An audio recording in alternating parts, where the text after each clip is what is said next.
Election commissioner Arun Goyal के इस्तीफे के बाद क्या लोकसभा चुनाव अब टल जाएंगे? कई सारे सवाल चल रहे हैं, तो मैंने 10 सवाल लिए जो लोगों के मन में चल रहे हैं, उनका जवाब मैं दूंगा। इलेक्शन कमिश्नर अरुण गोयल 2024 के लोकसभा चुनावों से जस्ट पहले अपना इस्तीफा दे देते हैं। भाई हमारे पास अब कुछ बचा भी नहीं, सिर्फ एक चीफ इलेक्शन कमिश्नर बचे हैं। तो ऐसे में सवाल आया कि भैया क्या लोकसभा चुनाव टल जाएंगे, क्योंकि इनका कार्यकाल तो दिसंबर 2027 तक चलना था ना। अब जब गोयल ने इस्तीफा दे दिया तो फिर मुख्य चुनाव आयुक्त आपके पास बचे। ऐसे में कैसे इलेक्शन होंगे, क्या नया इलेक्शन कमिश्नर आएगा, कौन सिलेक्ट करता है, इस्तीफा क्यों दिया गया, तमाम सवाल जो है वो बहुत ज्यादा सोशल मीडिया पर चल रहे थे। मैंने ढूंढे थोड़े से, फिर उनके जवाब ढूंढे, तो सोचा चलिए आपको बता देता हूं। शुरुआत किससे करेंगे? शुरुआत करेंगे सबसे इंपॉर्टेंट सवाल से। सबसे इंपॉर्टेंट सवाल यह है कि क्या लोकसभा चुनाव 2024 के अब डिले होंगे, लेट हो जाएंगे? दोस्त, इसका जवाब थोड़ा मुश्किल है। दरअसल चुनाव आयुक्त अरुण गोयल के इस्तीफे के बाद जो चुनाव का प्रोसेस है उसमें देरी नहीं होगी, क्योंकि इसमें एक से ज्यादा मेंबर और अध्यक्ष होते हैं जो कि इस पूरे प्रोसेस को चलाते हैं। ऐसे में हमारे पास सिर्फ और सिर्फ इलेक्शन कमिश्नर है, चीफ इलेक्शन कमिश्नर, तो बाकी मेंबर्स इस तारीख से संभाल लेंगे। इसका मतलब कि प्रोसेस लेट नहीं होगा। तारीखों का ऐलान अब कौन करेगा, ये भी सवाल आता है। तो दोस्त, कोई और नहीं बल्कि chief election commissioner Rajiv Kumar चुनावों की तारीखों का ऐलान करेंगे, क्योंकि आयोग के अंदर एक से ज्यादा सदस्य होते हैं जो कि मिलकर फैसला लेते हैं, और इस फैसले के बाद जो भी डेट आएगी उसकी अनाउंसमेंट कर दी जाएगी।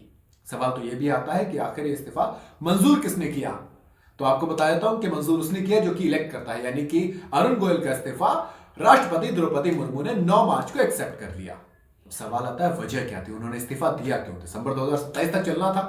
अरुण गोयल के अचानक इस्तीफे से सवाल खड़े हो गए हैं, क्योंकि वो चीफ इलेक्शन कमिश्नर बनने वाले थे। ऑफिशियल तो कुछ नहीं बताया गया, लेकिन कुछ मीडिया रिपोर्ट्स में ये इशारा किया गया कि भैया उनकी बन नहीं रही थी। कुछ ऐसे मुद्दे थे जिन पर मतभेद हो गया था, 36 का आंकड़ा हो गया था, और क्या होता है और दिक्कत हो जाती है, वो इस्तीफा दे देते हैं। अब आता है क्या लोकसभा चुनाव से पहले कोई नया चुनाव आयुक्त आएगा?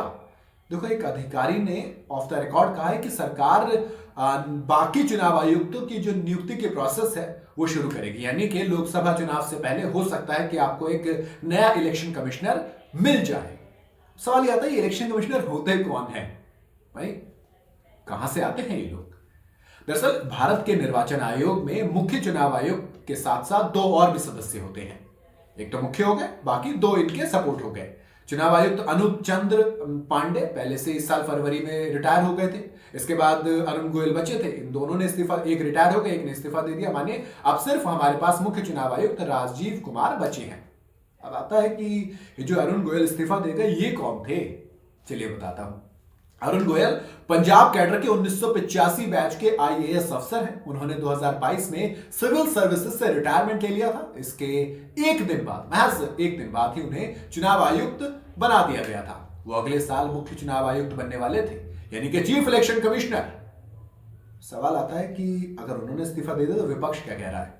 दोस्त, विपक्ष पूरी तरह से हमलावर है। केंद्र सरकार पर कांग्रेस समेत पूरा विपक्ष घेरने में लगा हुआ है। कांग्रेस अध्यक्ष मल्लिकार्जुन खड़गे ने कहा कि मैंने पहले ही कहा था कि अगर हम स्वतंत्र संस्थाओं की सुनियोजित बर्बादी को नहीं रोक सकते तो तानाशाही हम पर कब्जा कर लेगी। भारत में अब महज एक चुनाव आयुक्त बचे हैं, जबकि 3 दिन में कुछ ही दिनों के अंदर लोकसभा चुनावों की अनाउंसमेंट होनी है। सवाल यह भी आ जाता है कि चुनाव आयुक्त बनते कैसे हैं? देखो, चुनाव आयुक्त की जो नियुक्ति है वो राष्ट्रपति करते हैं, लेकिन उसमें प्रधानमंत्री, लोकसभा में विपक्ष के नेता और प्रधानमंत्री के द्वारा नामित एक केंद्रीय मंत्री, एक ये पैनल बनता है 3 बंदों का, वो एक नाम भेजते हैं और राष्ट्रपति उस पर मोहर लगाते हैं। वैसे इसमें पहले सीजीआई भी आया करते थे, लेकिन केंद्र सरकार ने एक कानून बनाया जिसके तहत सीजीआई को इस पैनल से बाहर कर दिया गया। इस पर बहुत ज्यादा हंगामा हुआ था, लेकिन दोस्त नंबर है तो बन गया। अब सवाल यह आता है कि लोकसभा चुनावों की तारीख का ऐलान कब होगा? तो सोर्सेस तो ये कह रहे हैं कि अगले हफ्ते लोकसभा चुनावों की तारीखों का ऐलान हो जाएगा।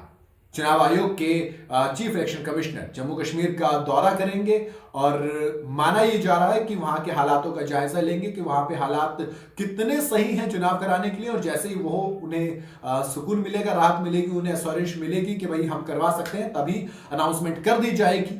ऐसे में देखना दिलचस्प होगा कि चीफ इलेक्शन कमिश्नर सिर्फ अकेले बचे हैं। किस तरीके से चुनाव कराएंगे, कैसे कैसे सब कुछ हैंडल करेंगे। तो इनके सपोर्टर्स होते थे इलेक्शन कमिश्नर दोनों गए, यानी कि एक ने रिटायरमेंट ले ली, एक ने इस्तीफा दे दिया। आपको क्या लगता है, क्या अकेले राजीव कुमार इतना सब कुछ संभाल पाएंगे? क्या इलेक्शंस सही से हो पाएंगे? मुझे कमेंट में जरूर